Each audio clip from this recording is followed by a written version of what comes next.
I think today people worry a lot about the world, about the economy, China, economy in the world, but I'm a very optimistic. When people start to worry, that is the opportunity is.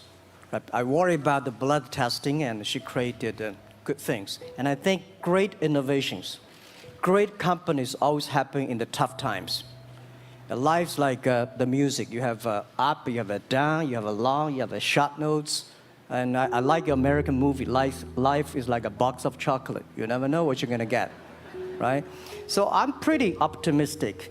The opportunity in the future for equality is huge, because in the last century, the IT is for big companies. The globalization is for big companies. But now with the technology, we can serve those 80% of the companies that have never been served. We can serve the 80% of the young people that have never been served. Technology for internet is so cheap, so easy to use. One of the reasons why we grow in China e-commerce so fast, much faster than the USA, because our infrastructure of commerce in China was too bad. When it is too bad, something happens and goes. Today we are working on the rural areas of China. I can never imagine that China, about 800 million people still live in the rural areas, are farmers. And there are about close to 200 million people. Their income is less than $1 per day. And before the internet, it's impossible for these guys to reach the PC because it's so difficult. Even people like me, I don't know how to use a PC. But now, 80% of the farmers, those people using mobile phones. When I have the mobile phones, the internet, the data, things change a lot. So I'm excited about the future. People always worry. I love the young kids sitting there and talking about the dream, the hopes, because if they have the hope, we have the hope. That's what I believe. And let's just take what you do. And I've loved every description I've ever heard about how you serve people, and your story about the bamboo farmers and your wife and her friends. It was fabulous. But where's this going? What are you going to do? What are your plans to maximize the use that people in remote rural areas of China can make of their cell phones besides ordering your products? How are you going to get it? Are you going to get them in the banking system through cell phones? How?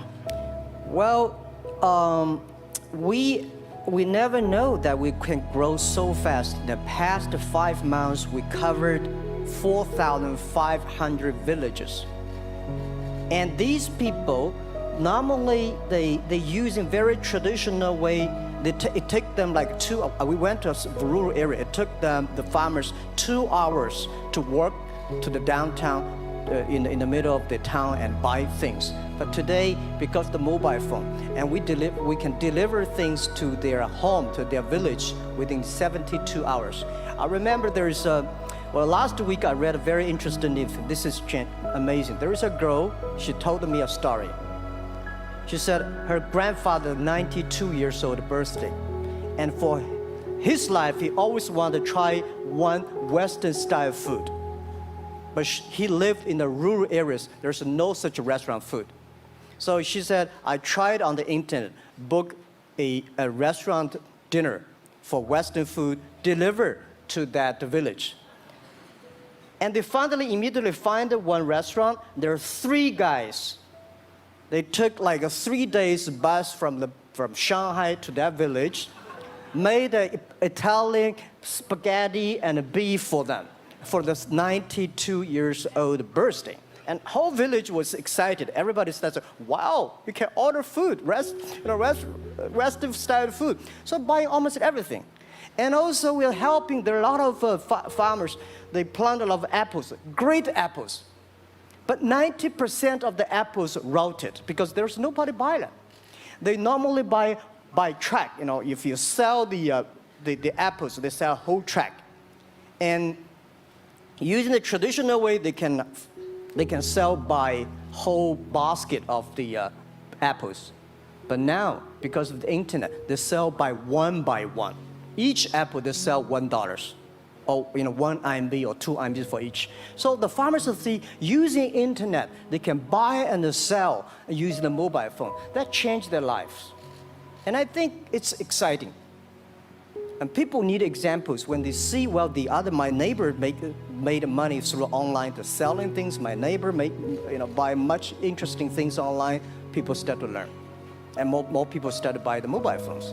We cannot make all the mobile factories to sell phones to them. Only they know the mobile phone really works, helping change their lives. They start to buy the mobile phones. Just one more question. And then, do you think this will make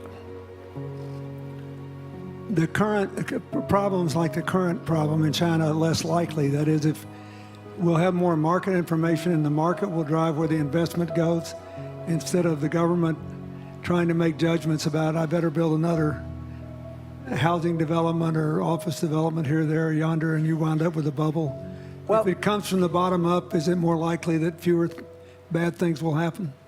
Yeah, I think the last week I was in Seattle discussing about the China economy. I think you American people worry too much about the China economy. Well, you see, every time when you start to worry about China, China goes better. Every time you think China is in problem, we'll get better. But when you have to say, you have a high expectation of China, China always a problem. Like parents have the expectation of the kids, are the same. But there's a big difference between American consumption, because people say, well, the economy is bad, so China consumption will be good low. No, totally different. You Americans love to spend tomorrow's money. And the other people's money, maybe. Or maybe the children's money. We Chinese love to save money. We are probably the largest country, the safe deposit in the whole world because we've been poor for so many years. When we make money, we put in the banks because someday we know the disaster is coming, so we can spend the money. So when the economy is bad, we still have the money to spend. You guys probably don't. You worry. And the second thing is that China been focusing on developing for the past 30 years. China government so strong on investment, so strong on exporting, but they are too weak on the domestic consumptions. Domestic consumption is not driven by government, it's driven by entrepreneurship, driven by the market, not the government. So in the past 20 years, government is so strong. Now they're getting weak. It's our opportunity. It's our showtime to see the market economy, entrepreneurship, how we can develop the real consumption. I think if the China develop the great consumption, we have a 300 million middle class. In next 15 to 20 years, we're going to have 500 million middle class. We need to import a lot. So when we start to import, that's a great. I worry a lot when we export. When we export, we got a terrible sky, we have a terrible water, we have a terrible environment. When we start to import, we got to be better. So that's all the great opportunity, guys. Be happy about that. I'm serious. I agree with that. I'm serious. Yeah. Worry about yourself. Don't worry about the others. The reason some of us worry about China is we depend on you to buy our debt. However, I tried to be more Chinese when I was president. I saved a lot of money, so good. Good. But I just wanted you to say that because I really believe that. I mean, I think you're absolutely right. The trend toward greater internal consumption I think, will remain unbroken in spite of whatever the difficulties are in the next few months. I think it's important not to overreact. You can't break the trend. You've got to clean up the land from chemical contaminants. You've got to clean up the air. You're going to do it. Yep. And a lot of Chinese will make a lot of money out of that. There'll be a lot of great new companies, and there'll be opportunities to import from other places. Yeah. So can you discuss your theory of what you're doing and other things in terms of whether it advances equal opportunity and social solidarity? Tell them what you think's going to happen. And what other kinds of, when your opening remarks, you just said technology is going to be active in this way in other areas of the economy. What do you think the next big opportunities are? But first, tell them just in 2 sentences what you're doing, because Jack and I know, and we haven't been clear enough. Explain it, and explain how you think that advances social solidarity and equality of opportunity. Our work is in the belief that access to health information is a basic human right, and that lab information, particularly because lab data drives 70% of clinical decisions, needs to be accessible to people before they're sick. So if you look at the word diagnose in the dictionary today, it says to determine the presence of disease from symptoms, which means by definition, we're determining that people are sick once a disease has already progressed. And our work is in being able to make lab testing accessible to people in time for therapy to be effected, and to do that in a way in which every person, irrespective of their insurance status, irrespective of where they live, can afford the ability to get a test done. So that means, in our case, we've invested the last 12 years in now developing hundreds of tests, many of which are less than $10. So $2 tests in the United States. And I think one of the amazing things about this country is that we have such an incredible ecosystem for fueling creativity, and that creativity can create new markets. So in answer to your question about the market being able to conform itself to social good, I think the creativity that goes into creating these new technologies creates new markets in and of themselves. And our basic belief is that those new markets come from empowering individuals and enfranchising individuals and trusting that individuals have the capability to engage with information, and in accessing that information, beginning to take control of their own outcomes and their own health outcomes, and in doing so, changing the way our healthcare system works. Think what this could mean for rural China, for rural India, for Native American reservations in America, for the Mississippi Delta, for the remote areas of where all the jobs were lost from coal. You're all of a sudden giving people information. And one of the most important things I think we did in my second term as president in the healthcare front was develop this diabetes self-care program. And all of a sudden, Jack's company could be delivering the means to self-care based on your test. I mean, I think that this is a very big deal. We all want to live as long and as well as we can. And Craig Venner was here. We were joking about whether we'd make it to 100. But in the meanwhile, you want to keep people healthy. And if they're sick, you want to intervene early, not late. Yeah. Well, and if you look at, the ability to engage with this information, we have a $4 trillion healthcare problem in this country. 20% of it is type 2 diabetes, which is reversible. And we have 90 million Americans who do not know they are pre-diabetic. But access to information and the ability to engage with that information is the foundation for being able to change those outcomes and cost, right?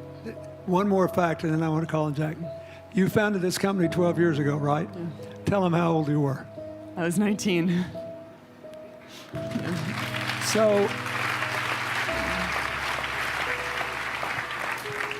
don't worry about the future. We're in good hands. So, I was thinking about 19, where I am. 19, I've not passed the examination for university yet. I failed 3 times, but I think it worked out. I'm not good at schooling. Well, yeah, that's why I give confidence to a lot of young people in China. If Jack Ma can be successful, 80% of the people can be successful. People like her, we're jealous.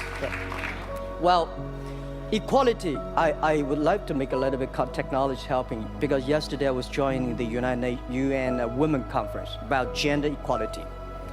And I think the first technology revolution happened 200 years ago in the UK, released the human body, the arm, stronger.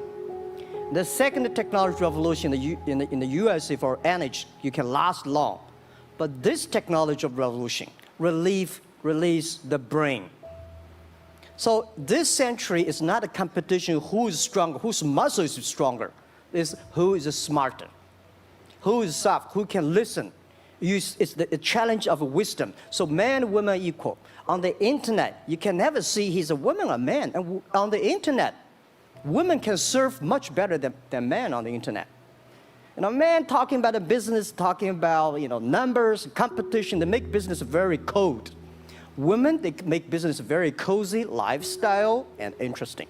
50%, more than 50% of our shop owners, more than 5 million shop owners are women. And people love that. I mean, this is a great thing I see that this century we see more and more women leaders, on the state leaders, the presidents. In the future, we're going to General Secretary of the United Nations should be a woman leader. And this is the great century for equality. And I feel excited about that. Let me ask you, we're almost out of time, but one of the things that we haven't talked enough about here, and not just here, but generally, is whether the leapfrogging we saw with cell phones, which was instrumental in your phenomenal business success and which will make it possible for you at the appropriate time to do what you've done on a global scale, hitherto unimaginable in all of human history for anybody to have any of their own health data. We've seen examples, but not the kind of dramatic penetration we need with energy and clean energy and enough in a short enough time to avoid the worst consequences of climate change. So do you believe that, I mean, your country has done more than anybody else to try to put up solar panels, and some of your companies went broke because you overdid it, right? But beforehand, and you got to work out the phase out of the coal, the phase into the sun and all that. Meanwhile, Africa, which is growing like crazy because of the cell phone in no small measure, and has 6 of the fastest growing countries in the world, still has vast swaths of its land totally dark at night. Do you believe that it's possible for us to scale up with distributed solar power rather than centralized as quick as we did with the cell phone? And if so, and if that were your business, if you had to quit what you're doing today and start there, how would you do it? And how would you do it? Lady first, I know that. I'm such a huge believer in technology, and I think especially right now, we're at an incredible time in terms of new technology and the ability to apply technology in a scalable way towards solving some of these problems. So I would look at it in the context of some of the renewable solutions that we already have, and in the context of empowering, connecting individuals with access to those solutions, and in the context of creating markets around them. I think that there's real opportunity to actually create an ecosystem in which people can financially benefit from these solutions, and I think that's going to drive an adoption. I think in developing economies, there's a revenue stream associated with that, and the more we can turn even already some of the technologies that we have into markets, the more that we can fuel, I believe, local growth and individual engagement in beginning to adopt some of these solutions. Just related to that, Jack, you answer it, and then I'll ask you one final question. Yeah, I am a strong believer that technology can make world much better, because people say China economy is getting slower. I'm happy about the 7%, even 5%. Even 5% of the GDP of the number of China, of the second largest economy, is big enough. But you don't expect China keep on growing 11%. Because like one human body, when you're 1.8 meters tall, you cannot keep on like a 10% grow every year. You have to grow the quality, your mind, the wisdom. So I think China needs new technology to solve these problems, and which today the data, the clean technology, all these things that China is supposed to do, if we keep on the tradition, the old ways, we'll go nowhere. This is why I feel excited, because people ask me, what is your dream now? Because I never thought I would be today. I can sit here talking to president. I'm like a guy, on the street and like failed 3 times for university, 5 times for high key schools. I applied for 10 times in Harvard school, all rejected.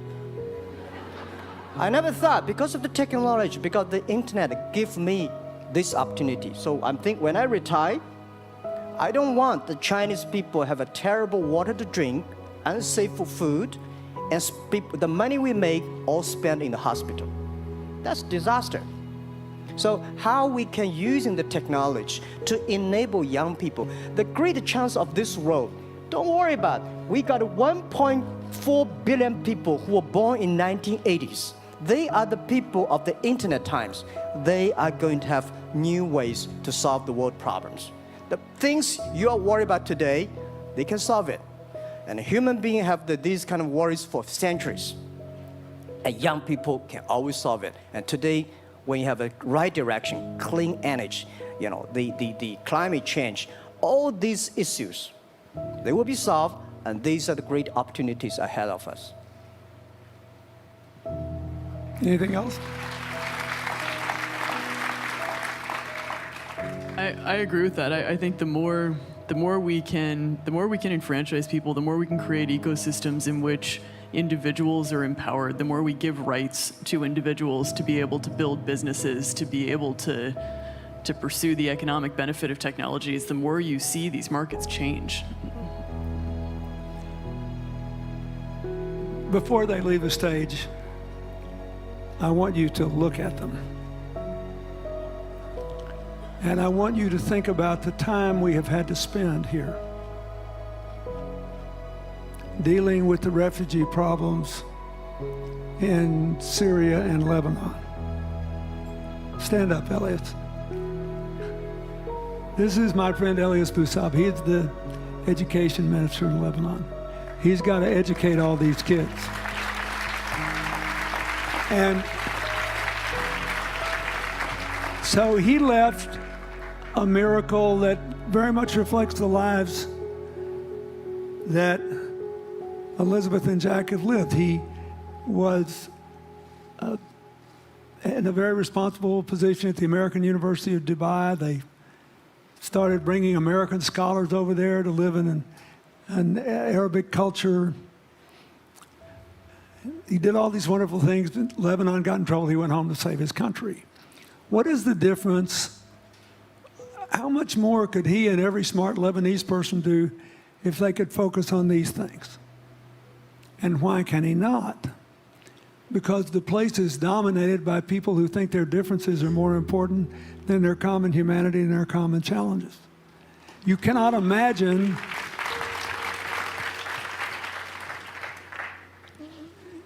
Jack Ma's proud of being Chinese. I like that. He never hid it. He's happy about it. I'm proud to be a global citizen too. Yeah. Yeah. And I imagine Elizabeth's proud to be a blonde-haired, blue-eyed American techno whiz from Northern California. Yes. But they don't, not a word either one of them has said has defined the meaning of their lives or the direction of their work with negative reference to someone else. My friend Dikembe Mutombo, stand up. No, you don't have to stand up. It'll hurt you too much. You're an old man. My 7'2" tall friend was just inducted into the National Basketball Association Hall of Fame. And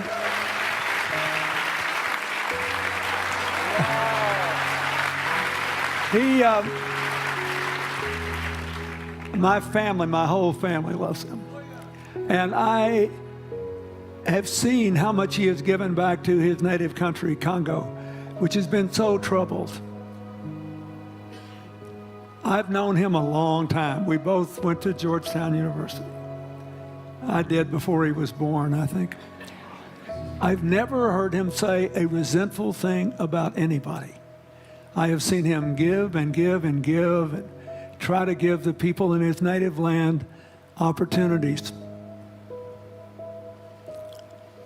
Why am I telling you this? He's had a good life because he never defined his life with negative reference to anybody else. He never begrudged anybody else's success, and he thought he had an obligation to help other people. I'm telling you, we are back in a time of collective global insecurity where the main struggle is the oldest one in human history, just in modern techno realities.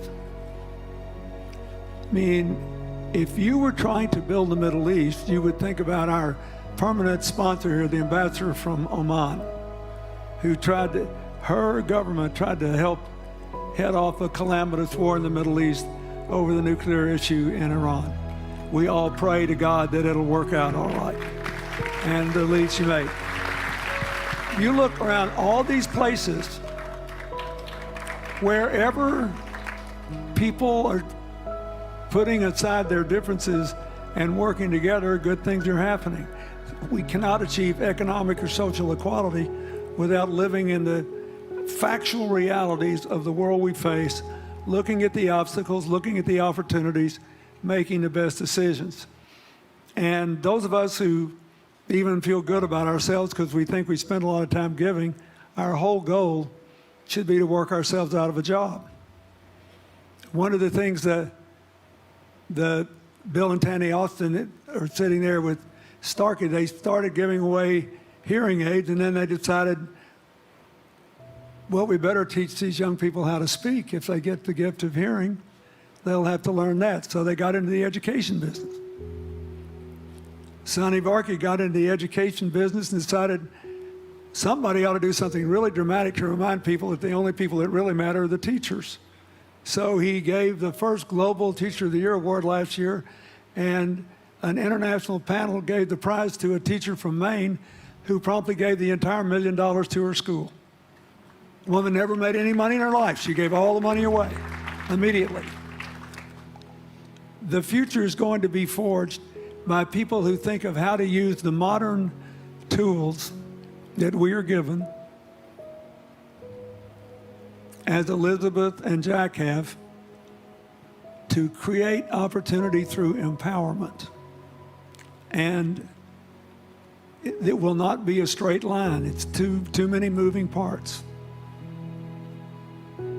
But I just want you to think about that. The reason you feel good looking at them is that you identify with them even though they're different from you. And that's basically where we are all over again, and we can't slip back. We can't give up. That's why when we had the Prime Minister of Italy and George Soros talking about the future of Europe, and George said it was coming apart, and the Prime Minister said, no, it doesn't have to come apart if it's about something more than economics. I thought it doesn't have to come apart if you will it not to, and you put yourself on the line for it. There are no guaranteed outcomes today, but you can guarantee that the trend is right. So go ahead, you were going to say something, weren't you? Yeah, I just wanted to add, I mean, as we're talking about the future and from my own experience and looking at all the faces here, I think a huge part of the answer to your question is also to raise our little girls with the stereotype that they can be the best in engineering and science and math, because when they do in all of these industries, it changes everything. And we need to do that in this country, and we need to do that as parents in other countries. You know?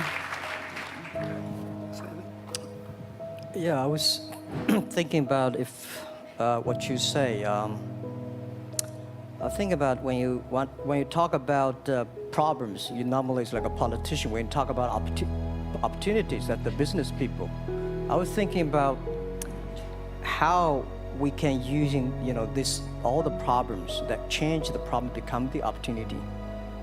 And I don't know. I just feel excited when people talk about problems. I think think about if you can solve one of them, that's the chance. And today, nobody in this century has so many opportunities and so many tools they can use to change other people's life. And I think in the last century, which I call the IT time, this century is called the DT time, data technology. IT is to empower yourself, make yourself strong.